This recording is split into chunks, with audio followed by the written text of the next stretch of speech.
जोहार भारत मित्र देख रहे हैं आप और मेरा नाम अभिषेक भारती है। लोहरदगा से कांग्रेस सांसद सुखदेव भगत और खिजरी से कांग्रेस विधायक राजेश कच्छप केंद्र सरकार पर जमकर बरसते नजर आए। सरना धर्म कोड को लेकर कांग्रेस आक्रामक है। 26 मई को कांग्रेस राजभवन के सामने धरना देगी और सरना धर्म कोड के लिए आवाज बुलंद करेगी। पहले सुनिए कि प्रेस कॉन्फ्रेंस में सुखदेव भगत और राजेश कच्छप ने सरना धर्म कोड को लेकर क्या कुछ कहा। सोची समझी साजिश के तहत यहाँ के आदिवासियों को समाप्त करने का जो भारतीय जनता पार्टी के द्वारा जो कुचक्र चलाया गया है कि कल के तारीख में जो आदर्श का जो कॉलम था उसको हटा करके जिस प्रकार से देश के आदिवासियों के साथ भारतीय जनता पार्टी गद्दारी करने का काम की है, भारतीय जनता पार्टी को भारत देश के आदिवासी कतई माफ नहीं करेंगे। और अगर इस बार के गणना में जिसको कि झारखंड सरकार ने पहल किया और विशेष सत्र बुला करके सरना धर्म कोड बिल प्रदेश से पास किया, दिल्ली में जितने भी भारतीय जनता पार्टी के लोग बैठे हुए हैं वे लोग जानबूझ करके हमको बैकफुट में रखना चाहते हैं। कांग्रेस पार्टी ने निर्णय लिया है, आदरणीय राहुल गांधी जी के, आदरणीय हमारे राष्ट्रीय अध्यक्ष मल्लिकार्जुन खड़गे जी के आदेश निर्देश पर हम लोग पूरे देश में सरना धर्म कोड लागू करो उसको लेकर के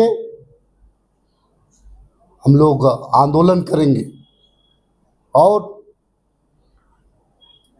झारखंड प्रदेश कांग्रेस के द्वारा 26 मई को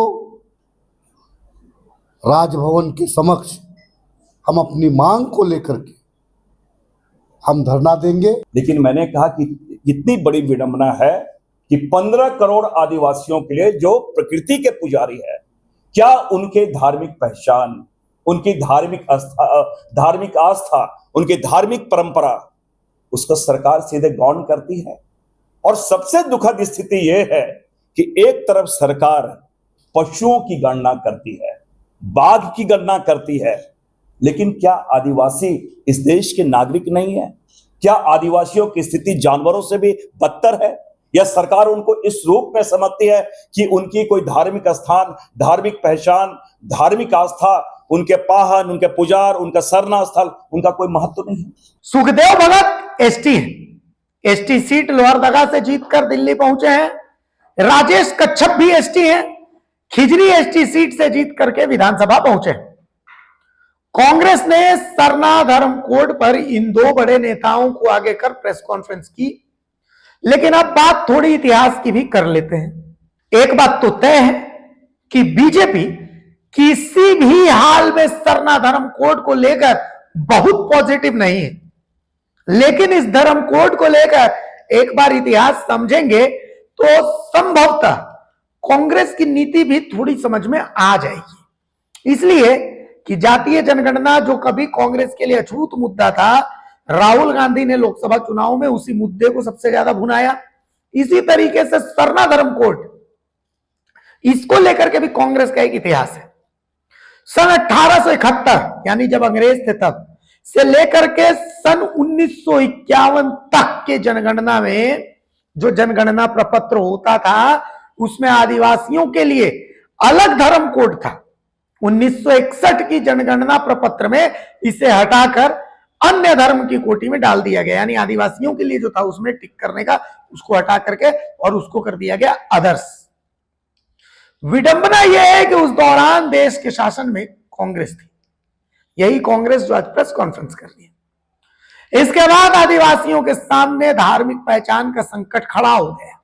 इस कारण आदिवासियों को बड़ी संख्या में धर्मांतरण भी हुआ। जनगणना प्रपत्र या फिर सरकारी दस्तावेजों में भी अलग धर्म कॉलम नहीं होने के कारण आदिवासियों को हिंदू, मुस्लिम, सिख, ईसाई, बौद्ध या फिर जैन में से किसी एक कॉलम में अपना धर्म दर्ज कराना पड़ा, तो ज्यादातर आदिवासियों ने उस हिंदू ही चुना। इसे लेकर के सुखदेव भगत से सवाल भी पूछा गया आज, तो जो जवाब आया वो जवाब भी आपको सुनना चाहिए। सुखदेव भगत सुझाव देते हैं कि इतिहास को भूलिए और वर्तमान की बात कीजिए। एक चीज बताऊं, परिस्थितियां हमेशा परिवर्तनशील होती है और संविधान में 128 संशोधन हुए हैं। संविधान में 128 संशोधन हुए हैं, तो हम अतीत को नहीं देखें, मैं वर्तमान की बात कर रहा हूं। वर्तमान में जो सरकार है, और सरकार क्या, मैं इसलिए कर रहा हूं कि 14 में हमने मांग की, इसके पहले जो 11 में सेंसस हुआ तो अन्य कॉलम था हमारा, तो उससे भी आप अन्य भी हटा दिए। इसका मतलब आप तो स्वीकार भी नहीं करना चाहते, एक विकल्प भी नहीं देना चाहते। सरना धर्म कोड तो बात की चीज है। अब आप उनके साथ कोई आपको बाध्य कर रही है कि आपके कॉन्स्टिट्यूशनल राइट को बाध्य करे कि आप इसे लिखो। क्या अगर कहीं पे कोई गलतियां हुई तो उसे सुधारना चाहिए ना चाहिए? और आज अगर लोग मुखर होके, लोग एजुकेट हुए हैं, आजादी के बाद अपनी चीजों के प्रति अगर जागरूक हुए, उसमें गलतियां कहाँ है? क्या हम पीछे जाके देखें?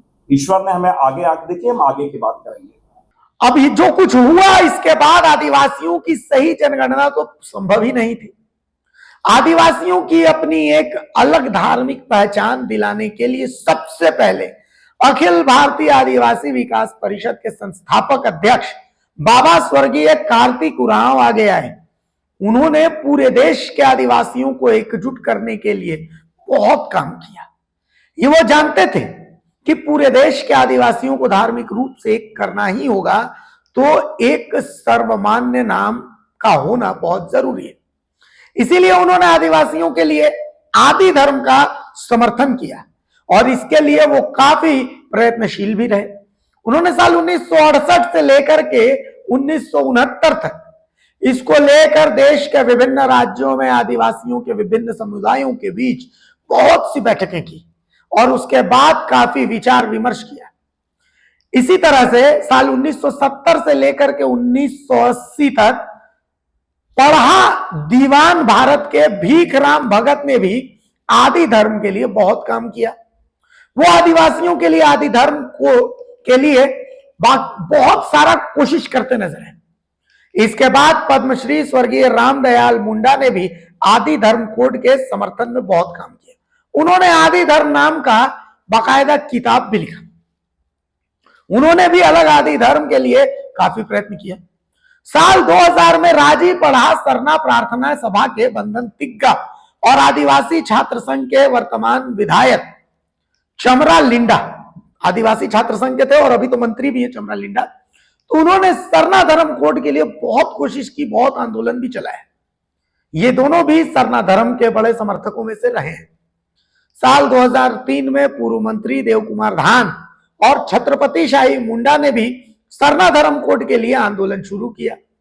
साल 2015 में देव कुमार धान के नेतृत्व में दिल्ली के जंतर मंतर में धरना प्रदर्शन कर प्रधानमंत्री और गृह मंत्री के सरना धर्म कोड की मांग पत्र सौंपा गया, जिसके जवाब में भारत के महारजिस्ट्रार के कार्यालय से 20 नवंबर 2015 को एक चिट्ठी आई, जिसमें यह कहा गया कि साल 2011 की जनगणना में हमें 100 से अधिक जनजातीय धर्मों की जानकारी मिली थी।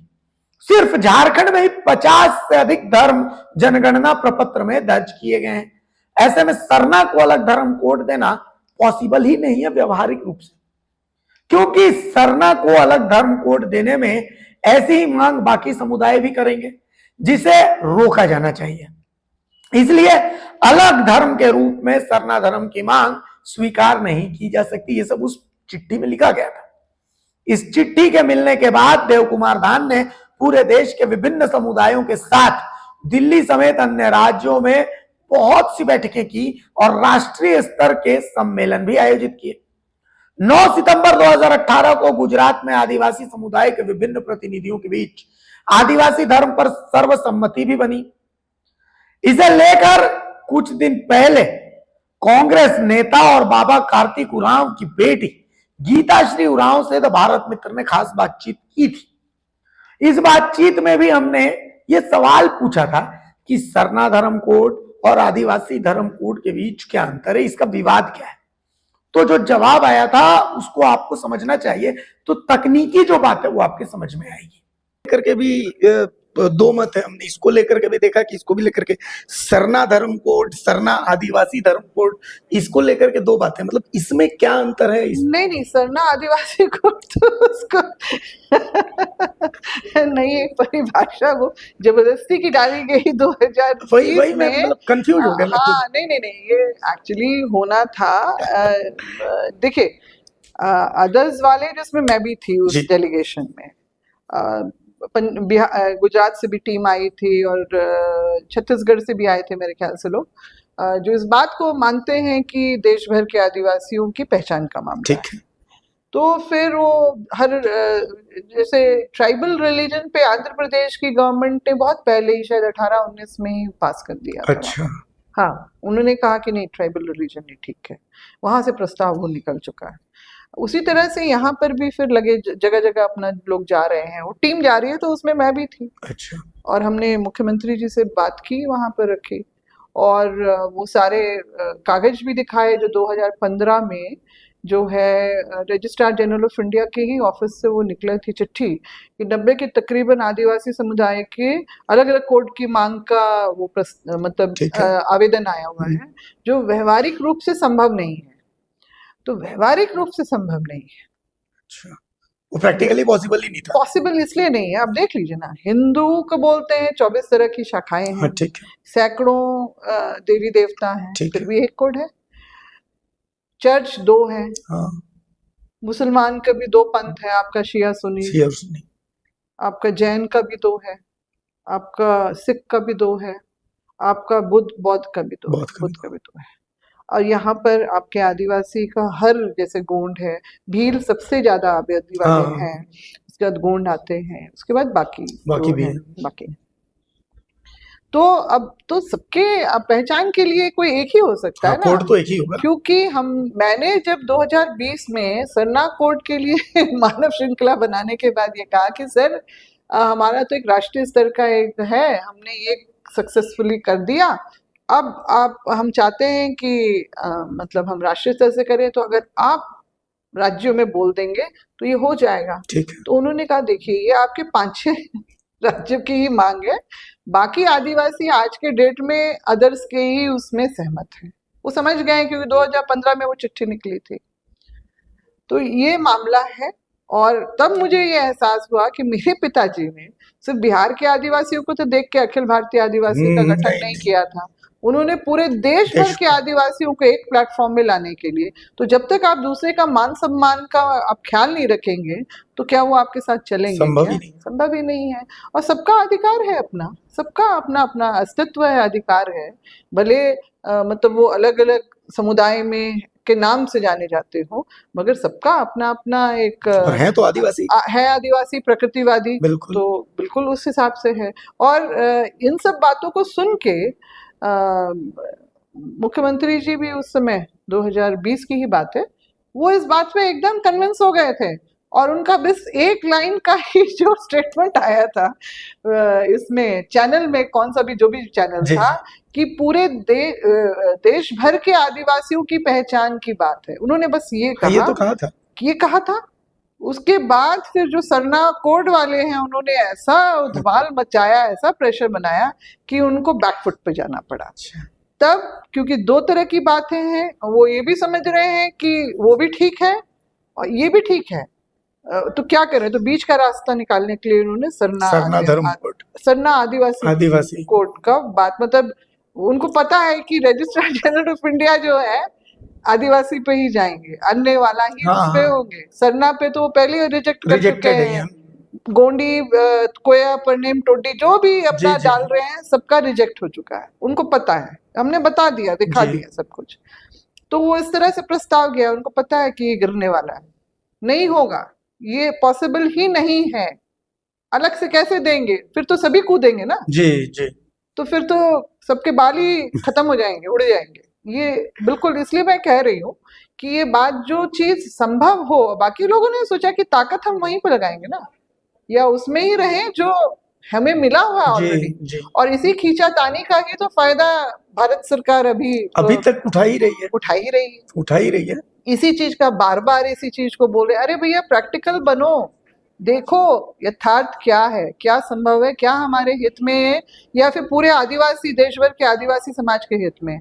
अब इसके लिए बार बार लोग जा रहे हैं जंतर मंतर जी सब, और ये बड़े, क्योंकि जब मैं रजिस्ट्रार जनरल ऑफ इंडिया के ऑफिस में जब पहली बार 2021 में गई अपॉइंटमेंट लेके, तो उन्होंने कहा मैडम आप अन्य की बात कर रही है, मगर आपके यहाँ तो सरना कोड के बारे में मांग उठती है। हमने कहा दे दीजिए, अगर आप दे सकते हैं तो हम उसमें भी खुश हैं, दे दीजिए ना। झारखंड विधानसभा में हंगामेदार चर्चा के बाद 11 नवंबर को सरना आदिवासी धर्म कोड पर प्रस्ताव तो पारित हो गया।